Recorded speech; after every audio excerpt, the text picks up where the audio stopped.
Bonjour à tous, on passe de la fiction à la réalité avec l'arrivée prochaine de bébés centenaires. On voit ça avec Julie. Bonjour Julie. Bonjour Bérangère. Selon une récente étude danoise, plus de la moitié des bébés vivant dans les pays développés devraient fêter leur 100e anniversaire et qui plus est en bonne santé. Et oui, l'espérance de vie a augmenté de 30 ans au cours du XXe siècle, en Europe occidentale mais aussi en Amérique du Nord, en Australie et encore plus au Japon.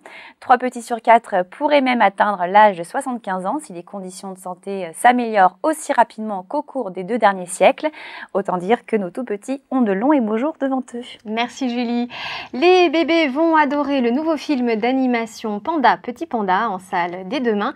Et pour nous en parler, on retrouve Émilie, journaliste pour le site première.fr. Bonjour Émilie. Bonjour Bérangère. Donc Panda Petit Panda est le film de Isao Takahata, plus connu pour avoir réalisé Le Tombeau des Lucioles.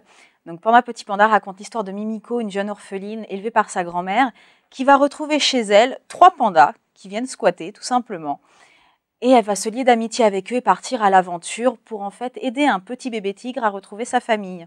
Voilà, donc je vous propose de découvrir le film en images. Entrez! Pardonnez-moi de vous déranger. C'est pour savoir si mon fils Pandy ne se trouverait pas chez vous par hasard. J'ai une idée. Pourquoi je ne deviendrais pas votre père? Quoi? Ouais! Et si Pandy est d'accord, moi je pourrais être sa maman. Comme ça on habiterait ensemble tous les 3 dans cette maison. Ouais!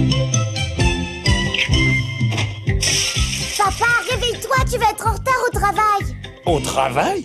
Alors la particularité de ce film, c'est qu'il est composé de 2 moyens métrages créés en 1973. Pourquoi avoir attendu si longtemps pour le sortir ?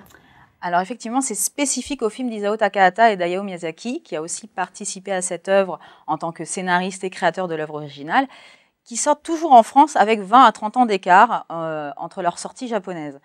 Donc effectivement, Panda Petit Panda continue dans cette lignée, en espérant qu'il trouve son public maintenant, même si effectivement au niveau des techniques d'animation, ça fait un peu vieillot. Mais en tous les cas, ça plaira aux tout petits, c'est sûr et certain. C'est vraiment une histoire merveilleuse, avec plein d'aventures et qui met en exergue dès le début les premiers thèmes qui vont marquer les studios Ghibli, que ce soit l'amour de la nature ou l'amour des animaux. Voilà, donc allez voir un Petit Panda, c'est vraiment sublime. Merci beaucoup Émilie, c'est la fin de ce JT, à demain.